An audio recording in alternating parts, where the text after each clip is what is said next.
Hai, kadang-kadang tengok kau ni bercakap hebat sangat pasal agama. Tapi bila aku tengok kau kononnya bersilat dengan kayu tu, kau tak nampak ke di belakang kau tu ayat Quran dengan nama Allah sama parah dengan bontot kau je. Lepas tu kau pukul-pukul pula dengan kayu tu.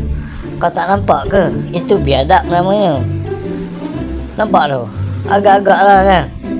Orang letak ayat Quran tu letak di atas pada kepala kita. Kamu tak hormati langsung nama Allah dengan ayat Quran yang ada pada belakang tu dalam frame tu. Inilah dia kan. Kalau kita tengok kau bercakap kan macam kau hebat sangat pasal agama.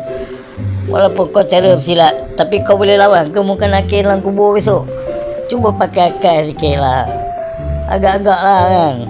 Itu berdosa tu. Kalau kau bercakap bukan main lagi, syuhada lah dan sebagainya. Aku tengok banyak dah video kau. Tapi hakikatnya, kau tengok.